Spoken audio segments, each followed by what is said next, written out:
Expect that I would ever find myself here as a U.S. Senator having filed a lawsuit against a Secretary of Defense.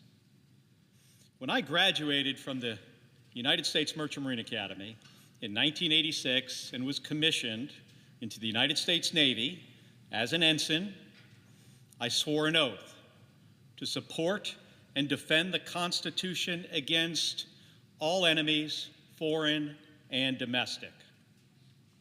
I have upheld that oath every single day since. I upheld it on the second night of Operation Desert Storm, when a Russian-made SA-6 surface-to-air missile locked onto my airplane while I was on a mission to bomb an airfield in southern Iraq.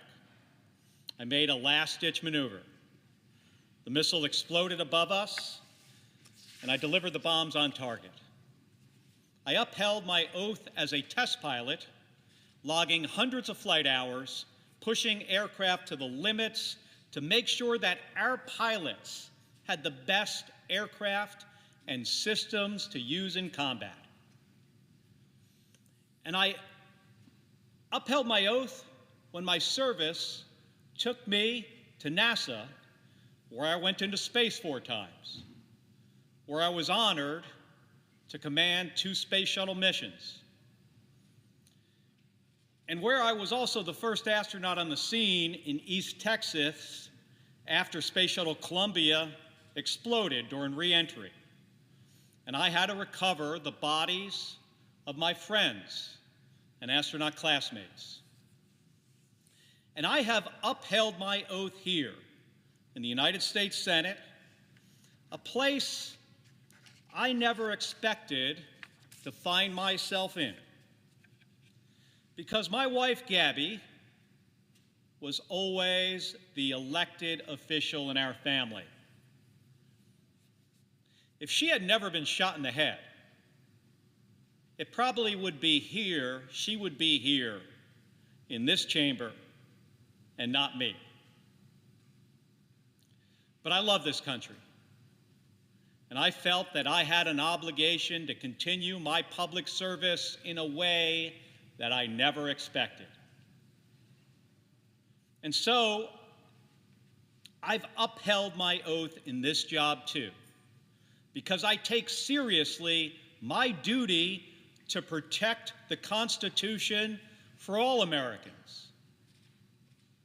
I just never expected that I would have to protect the rule of law against a Secretary of Defense.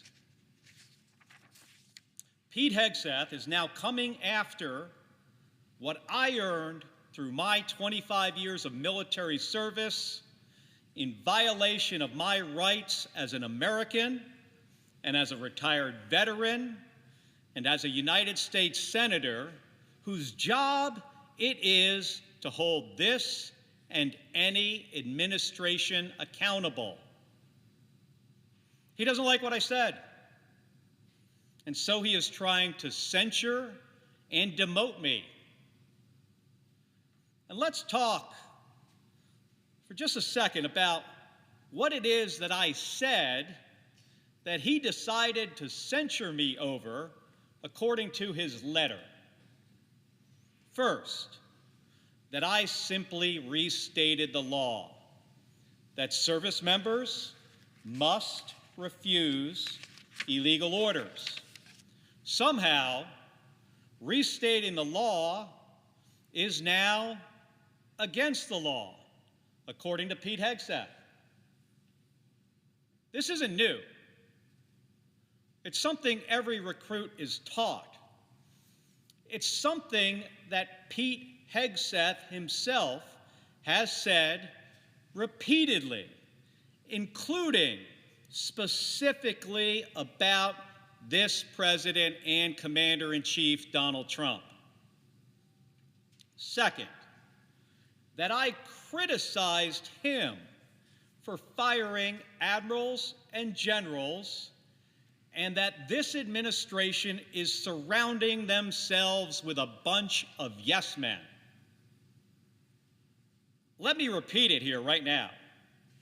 It is bad for our national security that Pete Hegseth fired admirals and generals because of who they are. And a bunch of yes men? Well, that's bad for any organization. Lastly, he is censuring me because I've raised concerns about his actions and military operations. Well, that's my job. I have every right to say these things as an American, as a retired service member, and as a U.S. Senator, and especially as a member of the Armed Services Committee whose duty it is to provide oversight over the Department of Defense. Pete Hegseth's unconstitutional crusade against me sends a chilling message to every retired member of the military. If you speak out and say something that the President and Secretary of Defense doesn't like, you will be censured, threatened with demotion, or even prosecuted. Every service member knows that military rank is earned, it's not given. It's earned through the risks you take, the sacrifices you and your family make, the leadership you display, and the respect you earn from the superiors who recommend you for promotion. After my 25 years of service, I earned my rank as a captain in the United States Navy. Now, Pete Hegseth wants even our longest-serving military veterans to live with the constant threat that they could be deprived of their rank and retirement pay years or even decades after they leave the military just because he or another Secretary of Defense or a president doesn't like what they've said. If Pete Hegseth succeeds in silencing me, then he and every other Secretary of Defense who comes after him will have license to punish any retired veteran of any political persuasion for the things that they say. And by that logic, a 100-year-old World War II veteran could be hauled in and censured or court-martialed because he says something that Pete Hegseth disagrees with. That's wrong. It's not the way things work in the United States of America, and I will not stand for it. Because our freedom of speech, the separation of powers, and due process are not just words on a page. They are core principles of our democracy. When we say we have an obligation to protect and defend the Constitution, this is exactly what we are all talking about. It's this.